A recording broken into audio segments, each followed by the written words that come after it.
Good morning students. आज की revision class का टॉपिक है calculation of empirical and molecular formula. Lesson 1 का ही पार्ट है ये। कैलकुलेशन से पहले अगर हम डेफिनेशन की बात करें कि फॉर्मूला की डेफिनेशन अगर हमसे पूछी जाए कि फॉर्मूला को हम कैसे डिफाइन करते हैं, तो formula is a basically symbolic representation of one molecule of the substance. For example हमारे पास सोडियम क्लोराइड है सब्सटेंस, उसमें सब सोडियम क्लोराइड के ही मॉलिक्यूल्स प्रेजेंट हैं, तो उस मॉलिक्यूल को हम सिंबॉलिकली कैसे रिप्रेजेंट करेंगे? तो sodium is Na and chloride के लिए लिखते हैं Cl। तो NaCl is the formula for sodium chloride molecule या one molecule of sodium chloride. अब एम्पिरिकल फॉर्मूला क्या है? तो एम्पिरिकल फॉर्मूला बेसिकली हमारे पास जो मॉलिक्यूल प्रेजेंट है उसमें जो भी एलिमेंट्स प्रेजेंट हैं उनका सिंपलेस्ट होल नंबर रेशियो कहलाता है। इसको ऐसे समझ सकते हैं कि अगर हमारे पास बेंजीन है जिसका फॉर्मूला है C6H6, ठीक है। अब इसको 6 और 6 को अगर हम सिंप्लीफाई कर लें तो वी विल गेट CH। तो जब हम बात करेंगे बेंजीन में, तो बेंजीन में जो है वो क्या बता रहा है कि benzene is composed of carbon and hydrogen तो है इसके अंदर, and in the ratio of 12:1 by mass. Carbon का मास 12 है और हाइड्रोजन का मास 1 है, तो होल नंबर रेशियो आ रहा है, ठीक है। फिर मॉलिकुलर फॉर्मूला क्या है? तो मॉलिकुलर फॉर्मूला सिंपली हमें बताता है कि किसी भी मॉलिक्यूल के अंदर एग्जैक्ट नंबर ऑफ एटम्स कितने हैं। जैसे बेंजीन का ही अगर हम एग्जांपल लें तो उसमें 6 कार्बन एटम और 6 हाइड्रोजन एटम प्रेजेंट हैं। तो मॉलिकुलर फॉर्मूला हमें एग्जैक्ट नंबर ऑफ एटम्स बताता है किसी भी मॉलिक्यूल के अंदर। कैलकुलेशन के लिए हमें 2 फॉर्मूलाज की और ज़रूरत पड़ेगी यहाँ पे। एक बार अगर हम एम्पिरिकल फॉर्मूला निकाल लेंगे तो हम उससे मॉलिकुलर फॉर्मूला डिटरमाइन कर सकते हैं bye knowing the value of n। n एक सिंपल मल्टीपल है और इस मल्टीपल की वैल्यू हम किस तरह से निकालते हैं कि अगर हम मॉलिकुलर मास को फॉर्मूला एम्पिरिकल फॉर्मूला मास से डिवाइड कर दें, यानी n is equal to molecular mass upon empirical formula mass.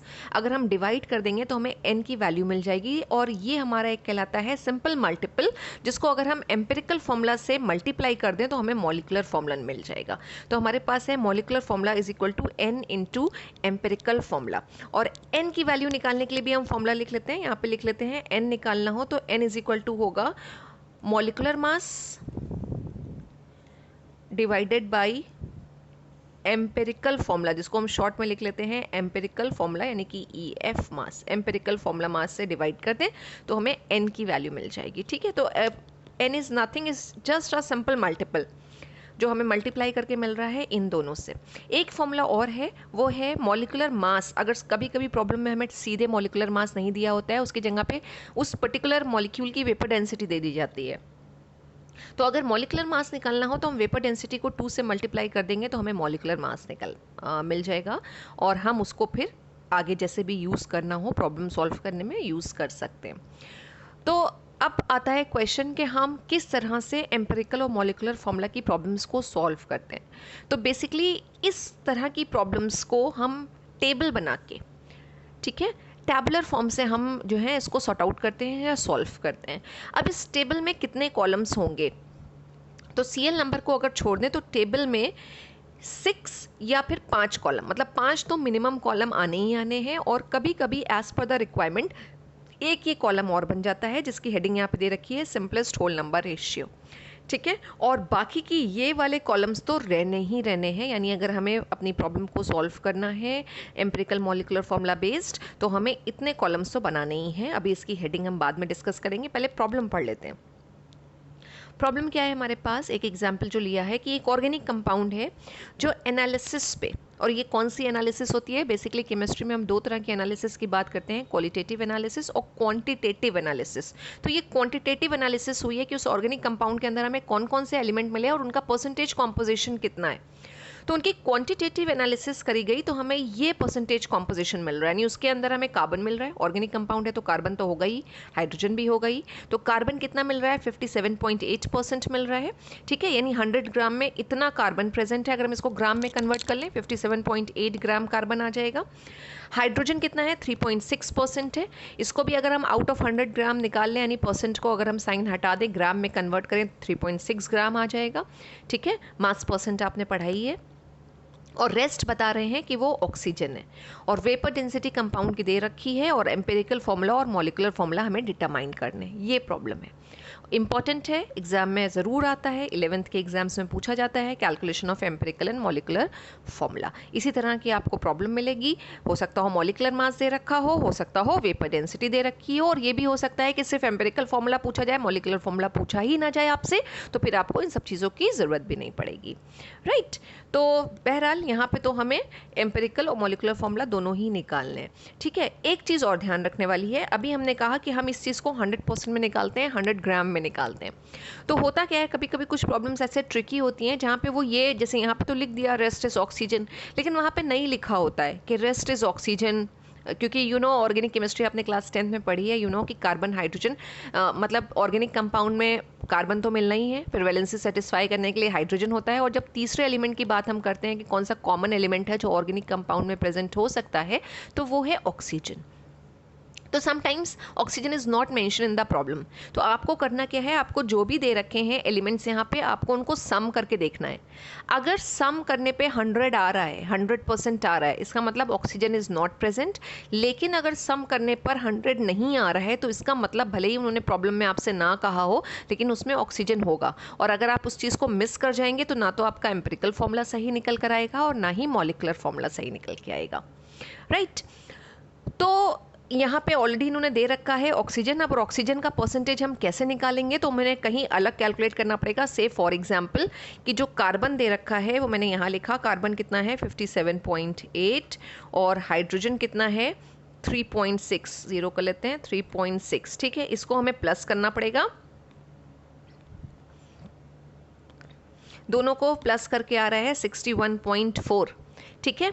अब इसमें हमें अगर ऑक्सीजन निकालना है कि ऑक्सीजन कितना हमारा आएगा, तो सिंपली हमें करना कुछ नहीं है, परसेंटेज कॉम्पोजिशन ऑक्सीजन का निकालने के लिए ऑफ ऑक्सीजन 100 माइनस 61.4 कर लेंगे हम, तो हमें हमारे ऑक्सीजन का परसेंटेज कॉम्पोजिशन मिल जाएगा, जो वैल्यू आ जाएगी इसको माइनस करके 38.6%। तो अगर नहीं दे रखा है आपको प्रॉब्लम में, तो आप इस तरह से कार्बन, हाइड्रोजन या उसके अलावा भी अगर कोई एलिमेंट दे रखा है, सबको सम करके देखिए, 100 नहीं आ रहा है तो इसका मतलब उसमें ऑक्सीजन प्रेजेंट होगा, और ऑक्सीजन का परसेंटेज ऐसे ही निकालते हैं कि सबके परसेंटेज कॉम्पोजिशन को सम कर लिया और 100 में से माइनस कर दिया। अब हम क्विकली देख लेते हैं कि हम किस तरह से इस प्रॉब्लम को सॉल्व करते हैं। आप ऑलरेडी इस चीज़ को कर चुके हैं। तो हमें करना क्या होता है, सबसे पहले जो भी एलिमेंट हमारे ऑर्गेनिक कंपाउंड के अंदर या जो भी कंपाउंड दे रखा है प्रेजेंट है, ठीक है, हम उसको 1 बाई 1 यहाँ पे लिखते हैं। सिंबली लिखिए, पूरा लिखने की ज़रूरत नहीं है। कार्बन आ गया, दूसरा है हमारा हाइड्रोजन, हाइड्रोजन आ गया, और तीसरा है ऑक्सीजन, हमने ऑक्सीजन को यहाँ लिख दिया, और सबके परसेंटेज कॉम्पोजिशन उसके सामने लिख देंगे। दिस इज 57.8%, लगाने की ज़रूरत नहीं है क्योंकि ऑलरेडी हमने लिख दिया है 3.6, और ऑक्सीजन आया था 38.6। अब तीसरे कॉलम की हेडिंग देखिए क्या दे रखी है, एटॉमिक मासेस, नंबर नहीं है। समटाइम्स स्टूडेंट्स ये मिस्टेक करते हैं कि वो यहाँ एटॉमिक नंबर लिख जाते हैं। आपको नंबर नहीं लिखना है, मास लिखना है, क्योंकि अगले कॉलम में हमें नंबर ऑफ मोल्स निकालने हैं।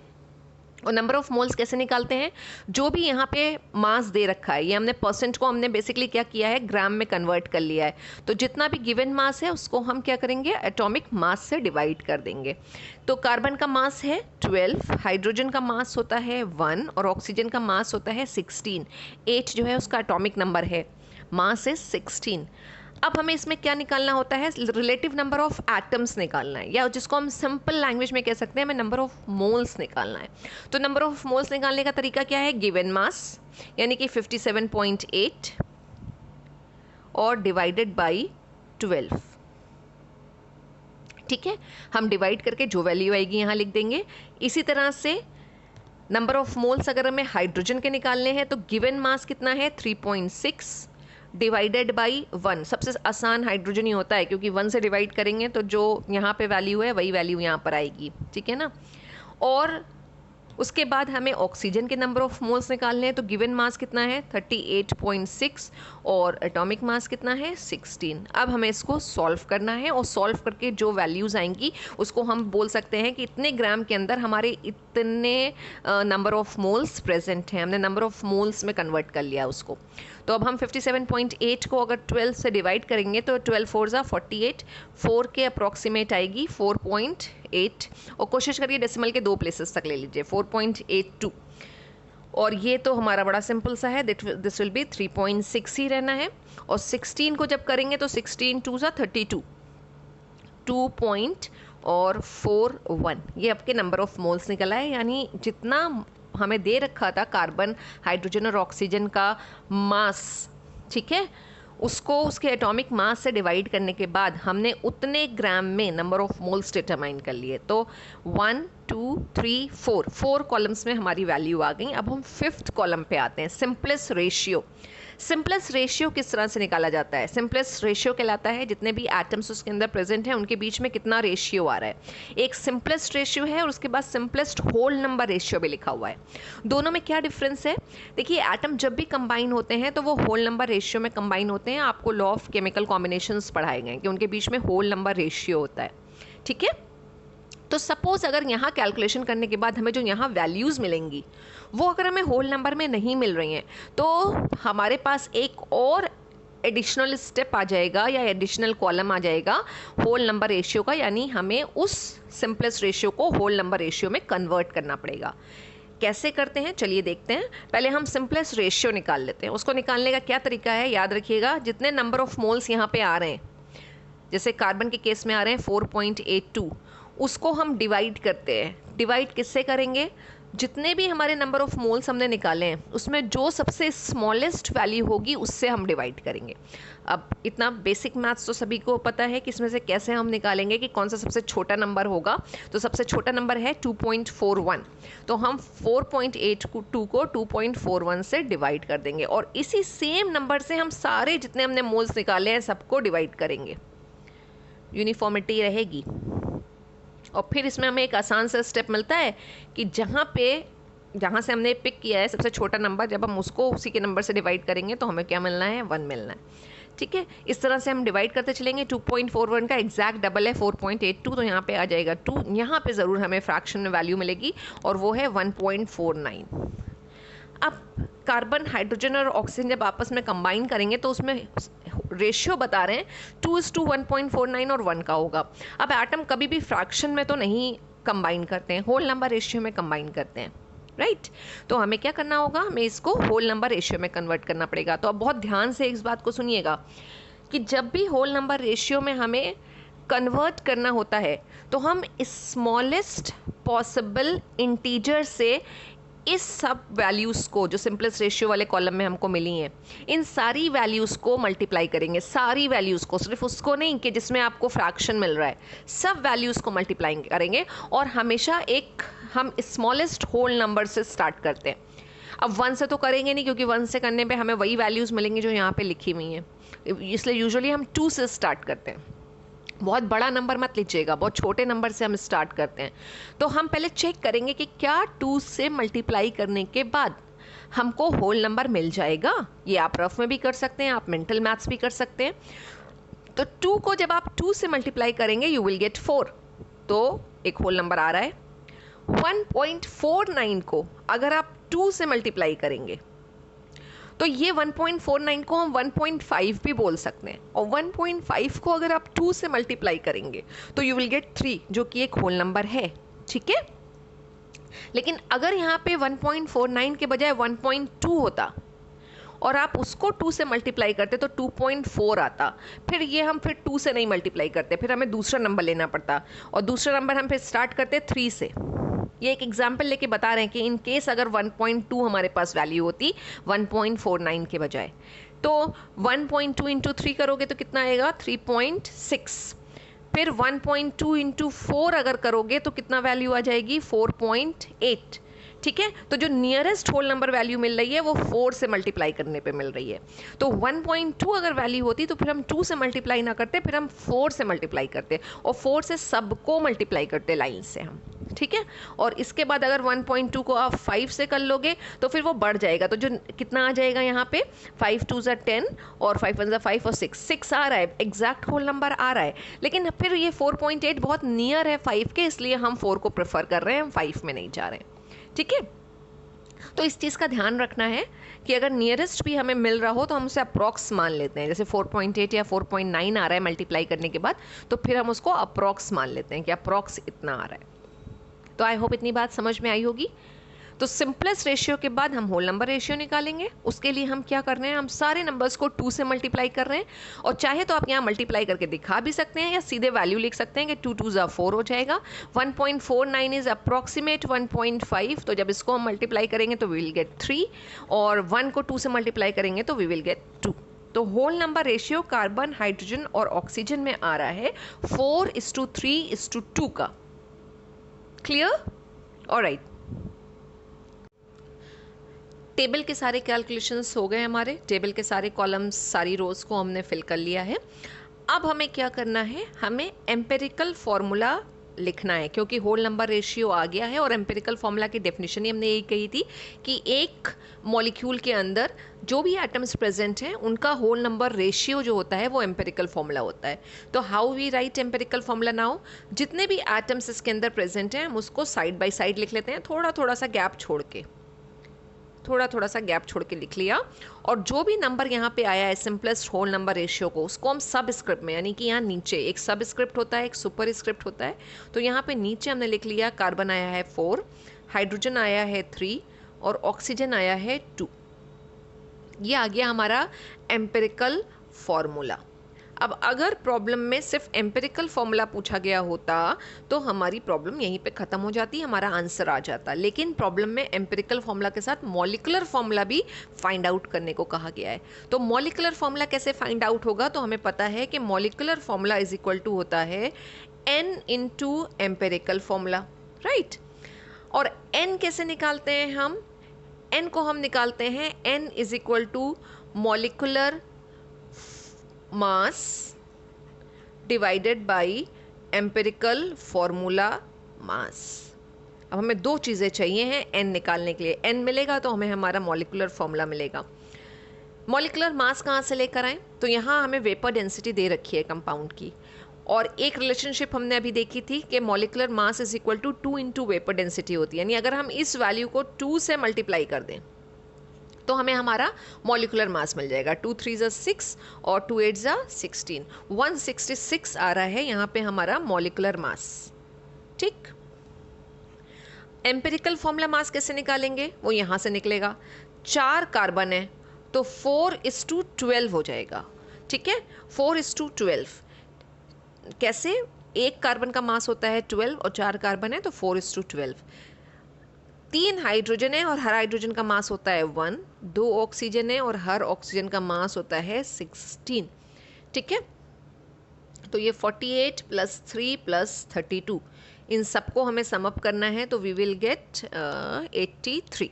83 आ गई हमारी वैल्यू। अब यहाँ हम 83 से इसको डिवाइड कर देंगे, ये एम्पिरिकल फॉर्मूला मास से हमने डिवाइड कर दिया। देखिए 83 का जस्ट डबल है 166, ठीक है। n की वैल्यू कितनी आ गई, 2। अब तो आई डोंट थिंक सो कि कोई प्रॉब्लम होनी चाहिए, आराम से हमें हमारा क्या मिल जाएगा, molecular formula n into empirical formula था, यानी जो भी एम्पेरिकल फॉर्मूला निकला है उसको हम 2 से अगर मल्टीप्लाई कर दें तो मॉलिकुलर फॉर्मूला आएगा C हो जाएगा 8, H हो जाएगा 6 और ऑक्सीजन O2 था।